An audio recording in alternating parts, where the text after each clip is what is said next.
Hey guys, welcome back to my channel. Today it is time for another amazing Christmas recipe and probably the last of this year. It has been a crazy run. I've shared with you so many Christmas recipes this year.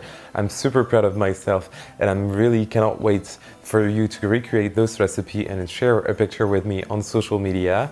Today we are going to make some delightful snowflake brioches. It has been very trendy on Instagram lately to make those typical shapes with some dough. I'm going to share with you two different versions in this video today. The first one is going to be the very basic and super quick and easy recipe using some puff pastry, and the second recipe will be a bit more labor intensive since we are going to make our brioche dough ourselves, but it's still super easy and super comforting to make, especially during the weekends before Christmas. So I really hope you're gonna like those recipes. Let's start with the first version. For our puff pastry snowflake, we are going to start off, of course, with some puff pastry. And here I'm going to use 3 different rolls. In France, puff pastry actually comes in circle, but I know that in the US, for example, it comes most of the time in rectangles or square shapes. But you can definitely form a circle with it. Just use another cake pan to create that beautiful circle. And then I'm going to use some Nutella here, but be careful, it's not Nutella actually, it's hazelnut and chocolate spread without palm oil, because I really do not want to use some palm oil filled Nutella. I really don't like that.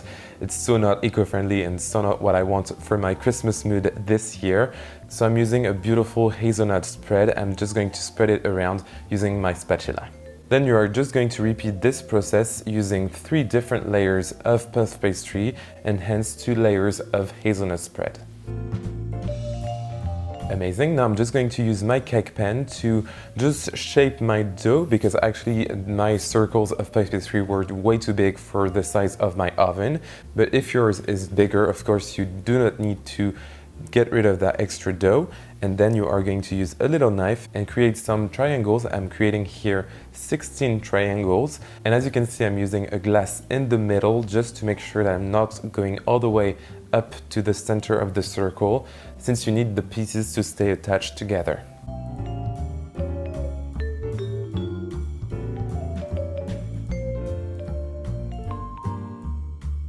Now I'm going to take 2 pieces of triangle and twirl them and then pinch them together just to make sure that they are set properly, and our pastry is starting to shape like an amazing snowflake.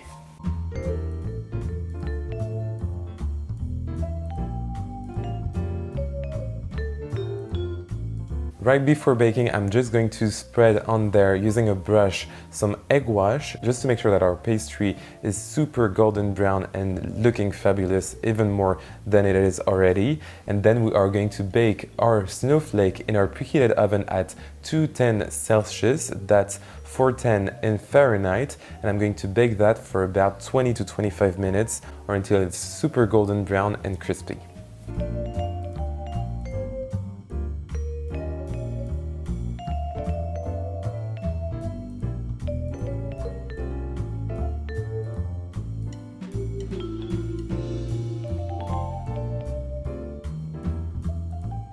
Our first snowflake is done, so let's take care of the second one. And now I'm going to make a super quick and easy brioche dough. The only painful thing is that you have to let it rest, but you can definitely do something else while making this recipe. And we are going to start off by proofing the yeast, which means that I'm going to use some warm milk and add a bit of sugar to it, and then my yeast, and let it rest for about 5 minutes or until it looks bubbly and weird.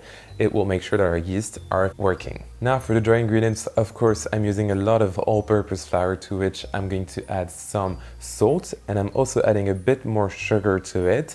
I'm just going to make sure that the salt is well distributed in the flour, and then I'm going to add the rest of my ingredients, which are basically 2 large eggs, and then some melted butter. And then we are going to add our super weird looking yeast mixture and mix everything well. And I'm going to let that knead for about 5 to 10 minutes with my dough hook attachment. You can definitely do this by hand if you prefer. I do it actually all the time when I don't have my KitchenAid on hand. Alright, our dough is super sticky, but this is exactly what we want for a nice moist brioche dough. So I'm going to let it rest now for about 2 hours in a warm room. Just make sure that it's about like 20 to 25 degrees Celsius, more or less, and it will almost triple in size, which will be perfect. Our dough is looking super aerated and fluffy. It is exactly what we're looking for. So now I'm just going to work it out on my floured surface just a bit. And then I'm going to divide it in 4 pieces. And then we are going to create pretty much the puff pastry circles that we had in the beginning of this video, but with the brioche dough. Once again, I am using something to create the shape of a circle, and here it is the base of my cake stand. Why not? And then I'm going to make sure that I have the same thickness for all of my layers of brioche. Time to assemble, so I'm going to add my first layer of brioche on my prepared parchment paper, and then I'm going to add some raspberry jam I use in this recipe. Of course, you can definitely use any type of spread that you would prefer. For example, the hazelnut spread that we use in the puff pastry version will work just as well in this version.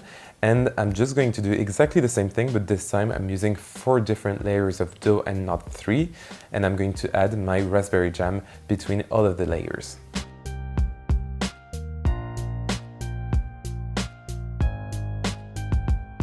Shaping now my triangles and creating the shape of our beautiful snowflake, and our brioche will be almost ready.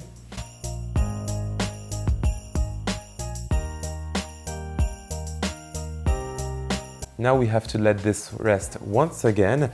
I'm just going to let it rest at room temperature for like 30 to 45 minutes, or until it looks super fluffy, and we'll finally bake the brioche.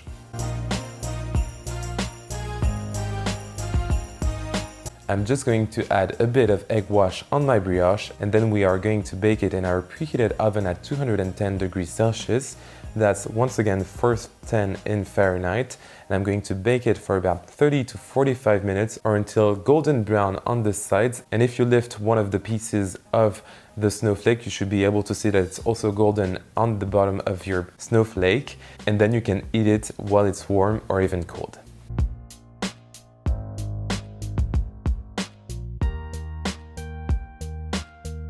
And there we go, this is our 2 different versions of snowflakes, and they are amazing, both the puff pastry and the brioche. I have honestly enjoyed both versions since they are very different and yet satisfying to make. You can find the entire list of ingredients in the description box down below, just write them there. With my social media, so Facebook, Twitter and Instagram. Please make sure to give this video a like and subscribe to my channel. It really helps me grow here on YouTube, and I will see you very soon for another amazing recipe. Bye!